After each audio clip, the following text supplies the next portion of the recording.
tenho uma palavra para você essa semana. Mais um dia nós estamos aqui refletindo um pouquinho sobre Jesus, Jesus que é a base da nossa vida cristã. Sem Ele nós não somos nada. Jesus, Ele nos diz, Ele nos ensina: aprendei de mim. A palavra do Senhor também nos diz aqui no livro de Oséias, no capítulo 6, 3, fala assim: conheçamos o Senhor, esforcemo-nos por conhecê-lo. 6,6 fala assim: pois desejo misericórdia, Deus falando, pois desejo misericórdia e não sacrifício. Conhecimento de Deus em vez de holocaustos. O Senhor, Ele fala que Ele prefere conhecimento dEle, ao invés de muitos sacrifícios, porque holocaustos são diversos sacrifícios juntos. Então Ele fala que Ele prefere misericórdia no lugar dos sacrifícios e conhecimento dEle, conhecimento de Deus, ao invés de holocaustos. Isso numa época em que para se apagar os pecados eram feitos sacrifícios pelos pecados e ainda o Senhor fala que Ele prefere conhecimento dEle. A palavra nos diz que nós precisamos conhecer o Senhor, prosseguir em conhecer, porque o povo do Senhor perece por falta de conhecimento da sua palavra. E alguns dias nós estamos vendo sobre Jesus, nós vemos como sem Jesus nós não somos nada. Nós vemos que Jesus, Ele é superior, inclusive aos anjos. Nós vemos que nós somos família de Deus através de Jesus. Jesus é considerado como homem aqui nessa terra, como nosso irmão. E através de Cristo, todos nós somos irmãos. Nós somos família de Deus, isso é algo maravilhoso. Hoje eu quero ler com você falando do sacerdote, o sumo sacerdote Jesus Cristo. Eu quero começar a partir de Hebreus 7, a partir do versículo 21.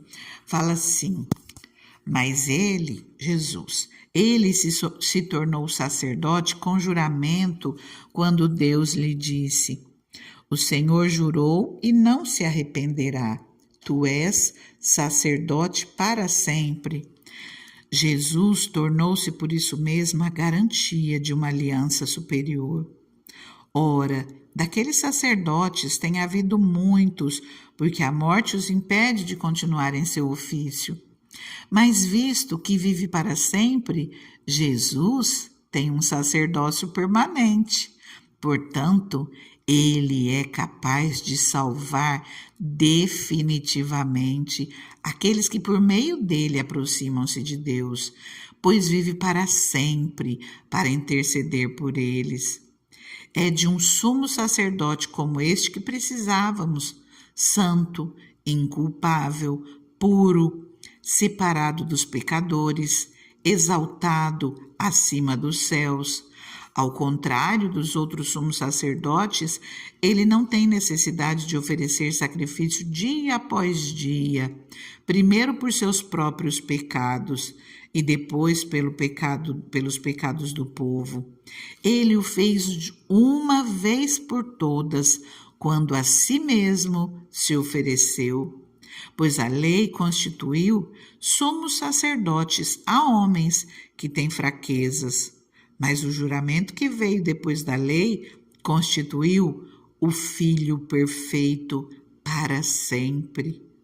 No capítulo 8 continua: o mais importante do que estamos tratando é que temos um sumo sacerdote como este, o qual se assentou à direita do trono da majestade nos céus e serve no santuário, no verdadeiro tabernáculo que o Senhor erigiu, e não o homem.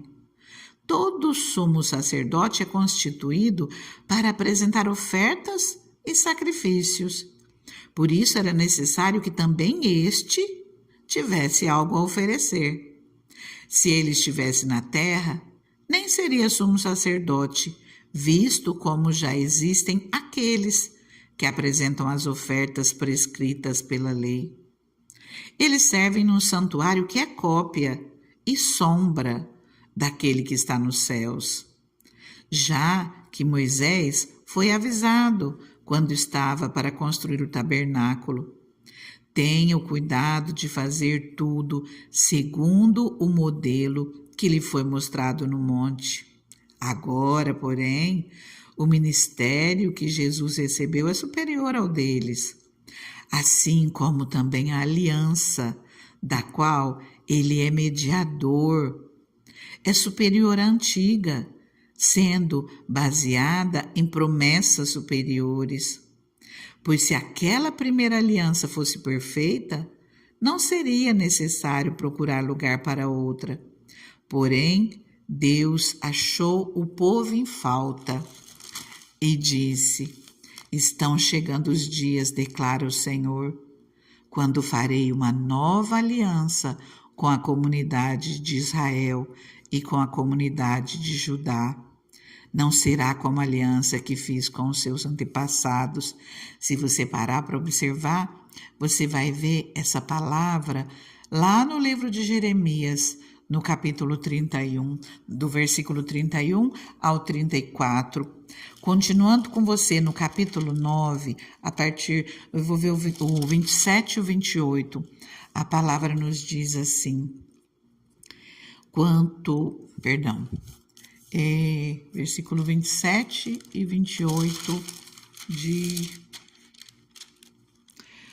Hebreus 9, fala assim: da mesma forma como o homem está destinado a morrer uma só vez e depois disso enfrentar o juízo, assim também Cristo foi oferecido em sacrifício uma única vez para tirar os pecados de muitos, e aparecerá segunda vez, não para tirar o pecado, mas para trazer salvação aos que o aguardam.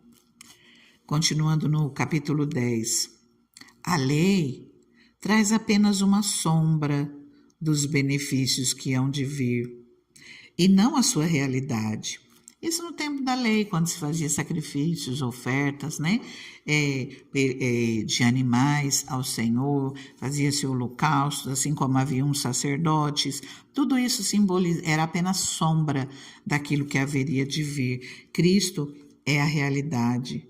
A palavra continua: por isso, ela nunca consegue, mediante os mesmos sacrifícios repetidos ano após ano, aperfeiçoar os que se aproximam para adorar. Se pudesse fazê-lo, não deixariam de ser oferecidos, pois os adoradores, tendo sido purificados uma vez por todas, não mais se sentiriam culpados dos seus pecados.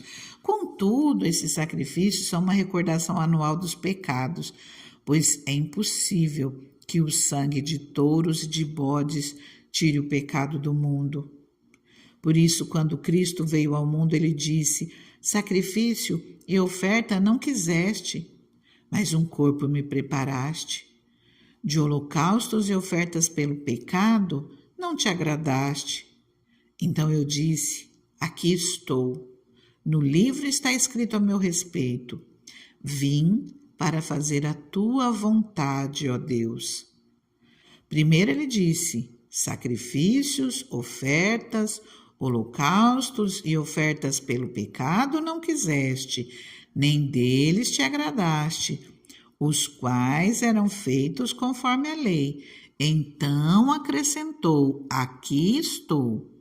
Vim para fazer a tua vontade. Ele cancela o primeiro para estabelecer o segundo. Pelo cumprimento dessa vontade, fomos santificados por meio do sacrifício do corpo de Jesus Cristo, oferecido uma vez por todas. Dia após dia, todo sacerdote apresenta-se e exerce os seus deveres religiosos. Repetidamente oferece os mesmos sacrifícios que nunca podem remover os pecados. Mas quando esse sacerdote acabou de oferecer para sempre um único sacrifício pelos pecados, assentou-se à direita de Deus.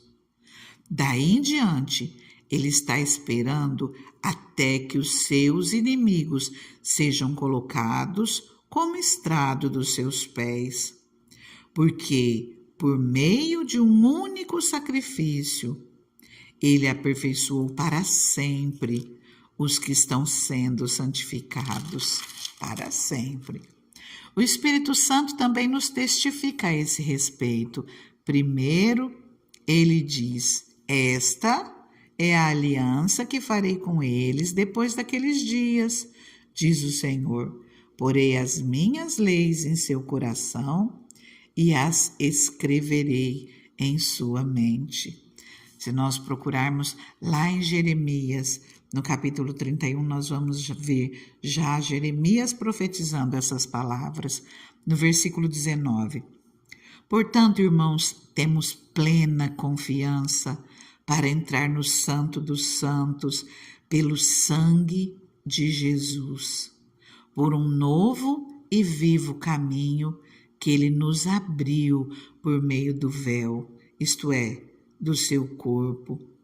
Temos, pois, um grande sacerdote sobre a casa de Deus.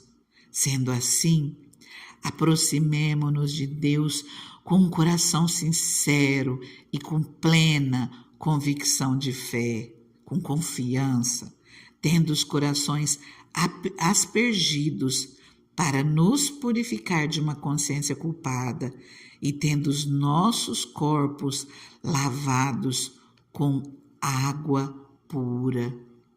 Que maravilha, né? Eu convido mais uma vez a você, pegue essas referências que eu deixei, leia a palavra do Senhor, leia mais do que aquilo que eu te deixei e você vai ver como você vai crescer no entendimento daquilo que Jesus fez pelas nossas vidas.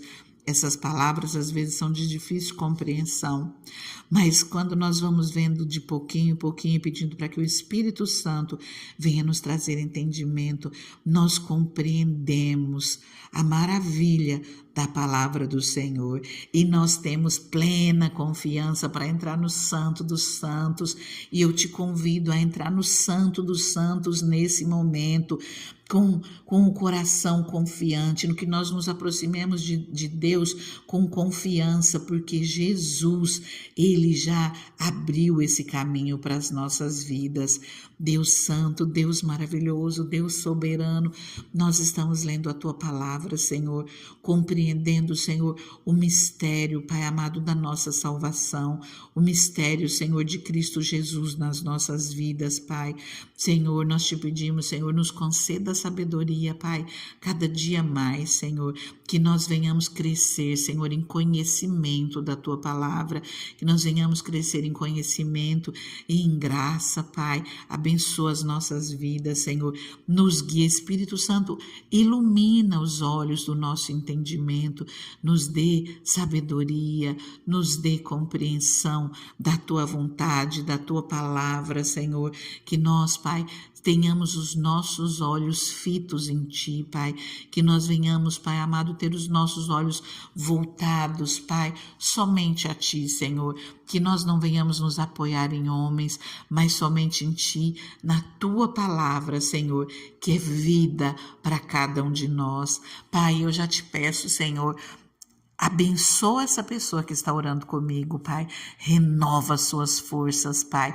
Abra o seu entendimento, Senhor. Conceda sabedoria, Pai. E guie, Senhor, essa vida em todo o seu caminho, Pai. Abençoa ela em todo o tempo, Deus. Nós oramos, Pai, no nome santo e maravilhoso de Jesus Cristo. E te agradecemos por tudo aquilo que o Senhor tem feito. Amém